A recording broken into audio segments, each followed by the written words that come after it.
So you were in prison, right, when the pandemic first began, COVID-19. Yes. What was that like? So in the outside here, I mean, I'm pretty sure you know already, but basically, yeah, it was a little confusion. There was panic. There were conspiracy theories. Then there were some elements of racism that popped up. What was it like behind bars when COVID first started?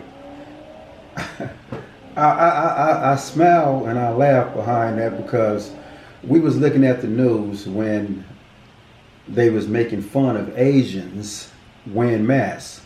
But before COVID, Asians was already wearing masks at the colleges. And so when COVID hit, there was more Asians than any other race that was wearing masks, and they was like they already knew. But no, that wasn't the case. Answer your question and stay on track with it is that there was a lady had went and bought $3.5 million worth of masks, and they took her to jail for fraud. Saying she what was she up to? But I mean, like when you guys heard the news about COVID, right? Were you guys? Did you believe it? Did you think it was fake? Did you think it was a conspiracy? Well, we didn't have time to think as an inmate. We didn't have time to think, was it a conspiracy? We knew that people was dying. So you guys believe that? Because even right on the outside, a lot of people saw that the news was reporting that people were dying, but they still didn't necessarily believe it. But let me ask you this. Did you guys start to become concerned for yourselves? Like, hey, maybe we could get this too in here? When we started seeing guys, now mind you, because I had high blood pressure, I was put into a medical part of the county jail, and in that county jail, I became what they call a trustee, where I assist the nurses on taking people to the infirmary if they get sick, and I personally willed over 10 to 15, maybe 20 guys that end up having COVID.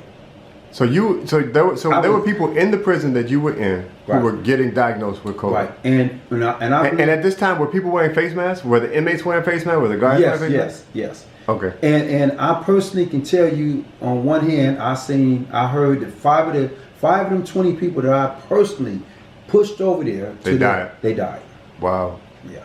And the beautiful thing about it is that I was working as a nurse assistant, for as part of my job, and I never got sick because I had to take care of myself. You had to put gloves on. You just couldn't do nothing normal no more. Right. So when people started, so you guys were seeing that people were dying on the outside, then people started getting sick and dying on the inside. Yeah. So what was like behavior like? Were people doing social distancing? Were you guys forced to wear masks? Was it optional? We was forced to wear masks. Okay. You cannot come out your Was cell. anybody against doing that in prison? Oh yeah, but if you be against it, you're gonna stay in your cell. You couldn't leave. You can't even take a shower. Okay. So you guys were wearing masks. What about, was there like any protocol given to you guys about touching stuff, touching each other? Because like here, like people stopped shaking hands, they stopped hugging.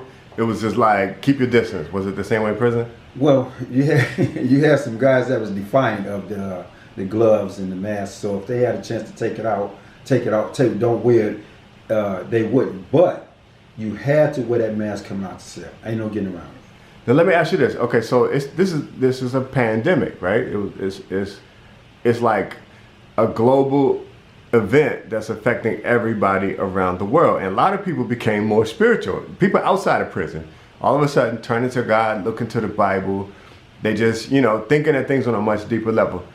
Were people in prison doing that same thing? Were they reacting that same way? No. Wow. So what was their reaction ultimately? It was just I do have a story. Another day? But I do have a story for you. Okay. There was a nurse, Filipino nurse. Me and him was real close, really close. He disappeared for about 7 weeks. And another nurses can't talk about people who work there. And I had to ask the question, what was Izzo? You had to ask, what was the question? I asked the question, where was Nurse Izzo? Oh, where was he? Okay. And that's when I found out that COVID hit him. Oh. When he finally came back to work, he probably was weighing 170. And when I knew him before COVID hit him, he was probably weighing 280. So he lost like almost 100 pounds. Yeah, and he recovered. And so you obviously weren't the only person who knew him. So what was the reaction to that? Was it like, oh my goodness, you guys was like, look at this, it's crazy? Well, once he came back, then all the inmates was able to find out what really happened to him. Okay. And he wasn't the only one. We had one of the guards there. I actually seen him get sick. One of the sheriff deputies, I seen him get sick. He didn't come back for 2 months. And when he did come back, his mindset of living had changed because he was on his deathbed. Yeah, definitely. Yeah. Crazy. So one last question on this topic. So when COVID happened, a lot of other inmates that were at other prisons were somehow using their voice to say, look, they don't care about us. They don't care if we get sick. Ain't no protocols being taken. Ain't no tests being taken. Ain't no mask. Ain't no nothing. We all in here getting infected. But you didn't quite have that experience. Yeah. You did? Yeah. Okay, talk about that for a second. Yeah, we had that experience because what we ended up finding out that, we had that experience. So what happened is they stopped all movements. You couldn't get if you was waiting to go to prison, if you was in the county jail waiting to get transferred to prison, it took 9 months before they actually started letting guys go back to prison. All the prison systems had stopped all immediate transfer. Yeah, I remember that. And they even let some prisoners out, right? Wasn't there a point? Yeah, that was part of the feds. Okay. There's a federal prison in California called Terminal Island. Mm-hmm. They had 500 guys. They had 900 guys get infected and 50-something deaths.